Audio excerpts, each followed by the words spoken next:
2 ராஜாக்கள் 20வது அதிகாரம் 5வது வசனம்.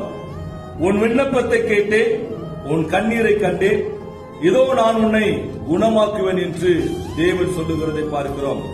ஆம் பிரியமானவர்களே, நம்முடைய தேவனாய் கர்த்தர் நம்முடைய விண்ணப்பங்களை கேட்டு பதில் கொடுக்கிறவராய் இருக்கிறார்.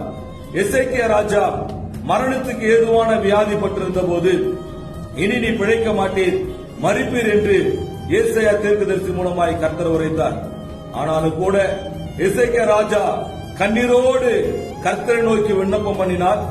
தேவன் அவருடைய விண்ணப்பத்தை கேட்டு, உன் விண்ணப்பத்தை நான் கேட்டேன், உன் கண்ணீரை கண்டேன், நான் உன்னை குணமாக்குவேன் என்று சொல்லி அவருடைய ஆயுசு நாட்களோட 15 வருடங்களை கூட்டிக் கொடுத்தார்.